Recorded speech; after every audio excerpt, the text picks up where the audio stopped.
직장생활 하다가 이번에 그 사업을, 장사를 시작하게 됐습니다. 근데 그 과정에서는 저한테 그 딸이 하나 있었고 아들이 둘이 있었습니다. 근데 그 가운데 아들을 이번에 잃었습니다. 근데 이제 그 아들은 10년을 채 못 살고 왔었는데 그 장애인이었습니다. 상황은 스님께서 일전에 법문하신 내용 중에 그 포승줄에 묶였던 그 상에서 다리도 묶여있고 말도 못했습니다. 근데 모든 대화는 눈으로만 했습니다. 할 수 있는 단어는 아빠였습니다. 근데 오늘에 그 치료를 하다가 갑작스럽게 보내게 됐습니다. 근데 지나고 나니까 돈을 더 벌여가지고 얘를 나중에 내가 어떻게 되더라도 좀 하려고 했습니다. 그런 목적도 없어져 버렸고, 지금 해줄 수 있는 게 아무것도 없다는 거, 또 지가 살아있을 때 그 고통을 좀 더 들어주지 못했던 거. 한 번씩 되게 보채해가지고 힘을 주고 한다고 뭐라 하고 났는데 나중에 모욕을 시키려고 보니까 온 가슴에 벌레에 몰려가지고 이런 내용들이 죄책감으로 또 밀려오고, 또 지금 당장 어떻게 해줄 수 없는, 지금은 그 사람이 저한테 어떤 잘 있다고 한 그런 소리를 한 번이라도 듣고 싶은 그런 안타까움, 또 장사를 하면서 또 또 웃어야 된다는 거. 또 제 부모님도 계시고 장모님 다 계시기 때문에 그 앞에서 또 그 감정 표현도 자제해야 된다는 거. 나머지 또 아이들 앞에서도 감정 표현도 자제해야 된다. 이런 것들이 지금은 갈수록 조금 상황은 나아지고 있습니다만 어떻게 해야 될지 모르겠던 이런 사람들이 좀 깝깝해서 좀 그렇게 사는 것보다 몸에 맞지 않는 옷을 입고 있는 것보다는요, 옷을 갈아입는 게 나은 것처럼 몸을 바꾸는 게 훨씬 좋은 거예요. 근데 이게 잘된 줄을 알으셔야 됩니다. 잘못됐다고 생각하지 마시고.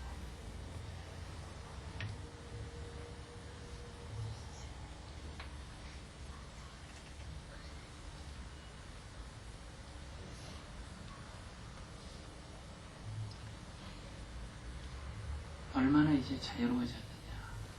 그 고통도 사라졌고, 그 속박도 사라졌고, 이제 자유의 몸이 된 거거든요. 그러니까 이제 기도는 어떻게 해야 되냐. 다시 몸을 받을 때는 이제 건강한 몸을 받아라. 이렇게 기도를 해야 된다. 건강한 몸으로 다시 받아라. 그럼 건강한 몸을 받으려면 어떻게 해야 되느냐. 이 아이가 건강한 몸을 받기 위해서는 내가 뭘 해야 되겠느냐. 이 살생의 인연이 있기 때문에 첫째 방생을 해야 됩니다. 방생을 많이 해야 된다. 방생을 많이 해야 된다는 것은 무슨 굶어 죽는 아이들, 병 들어서 죽는 아이들, 이런 사람을 살리는데 담은 얼마씩이라도 끊임없이 보시를 해서 무슨 방생을 해야 돼요. 물고기 방생하는 거 방생입니다. 어디든지 죽어가는 생명을 늘 이렇게 살려주는 그런 방생을 해야 됩니다. 두 번째, 병고, 이 살생의 여포는 세 가지입니다. 첫째가 단명보고, 두 번째가 병고보고, 세 번째가 좋은 일하고 늘 구설을 듣는 과거 같다. 그러니까 여기에서 첫 번째 이걸 벗어나려면, 첫째 살생의 욕보의 첫 번째 단명보를 벗어나려면 방생을 해야 돼요. 생명을 살리는 일을 해야 된다. 두 번째, 병고여포를 벗으려면, 앞으로 다음에 병고여포를 벗으려면 이 아픈 사람을 늘 돌보는 일을 해야 된다. 세 번째, 이 구설의 여포를 들으려면 억울한 사람들을 찾아가서 하소연을 들어주고 늘 그 편이 돼준다. 이런 세 가지 기도를 하셔야 된다. 이런 세 가지 기도를 할 때 그 아이에게 지금 돌보던 것보다 수백, 수천 배로 더 실제로 도와주는 게 된다. 지금 울고 지금 괴로워한다 해서 그 아이에게 아무 도움이 안 된다. 그 나를 괴롭힐 뿐이지. 그 아이에게 실제로 도움이 되는 게 뭘까? 그것은 이렇게 세 가지 길로 기도를 하시고 행을 하시면 그것이 바로 아이에게 가장 좋은 보탬이 되는 일이다.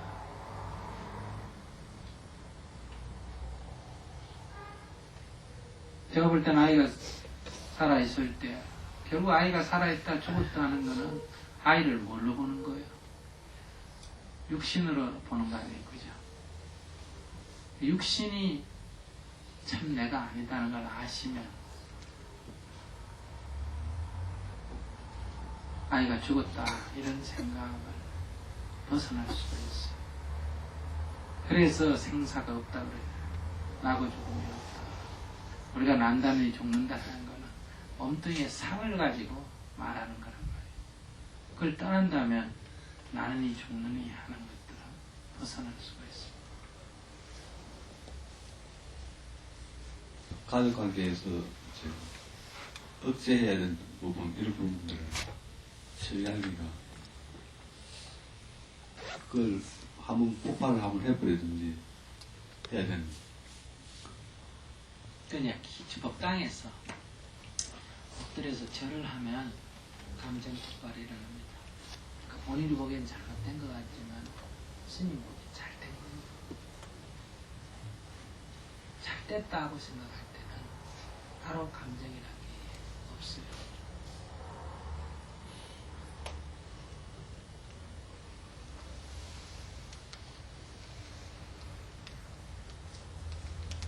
그러니까 그런 감정이 쌓여 있다면 그것은 절에 가서 아까 세 가지 부처님 관세음보살님 제가 어리석었습니다.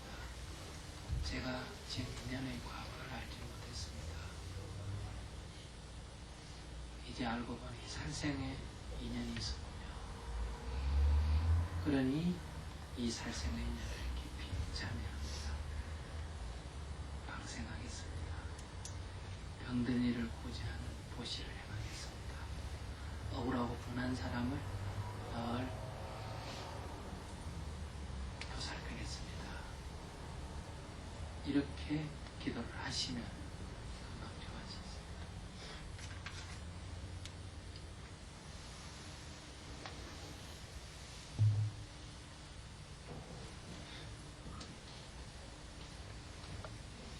뭐 집안 가족에게 감정 표현을 어떻게 하시고 싶을까? 울고 싶다 이 말이에요. 네. 울고 났는데 눈이 벌겋다든지 하는 거를 가족들은 숨겨야 되고 하니까. 뭐 그런 건 숨길 필요 없어요. 그냥 눈이 벌겋고 배가 나가시면 되죠. 아, 눈이 왜 벌겋냐? 아들 생각해서 좀 울었습니다. 이렇게 웃으면서 얘기합니다. 그것을 자꾸 그냥 억제를 하게 되면요, 병이 됩니다. 그래서 그것은 뭐 타인을 해치는 게 아니면 그건 뭐 상관없어요. 그냥 솔직하게 살아야 돼요, 인생을. 슬프면 슬픈 대로 얘기를 하고 이렇게 살아야지.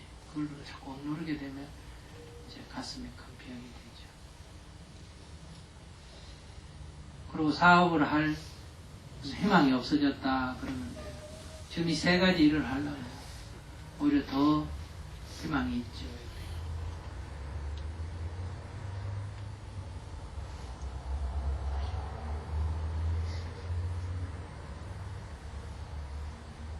제가 세 가지 말하는 건 기억하시겠어요?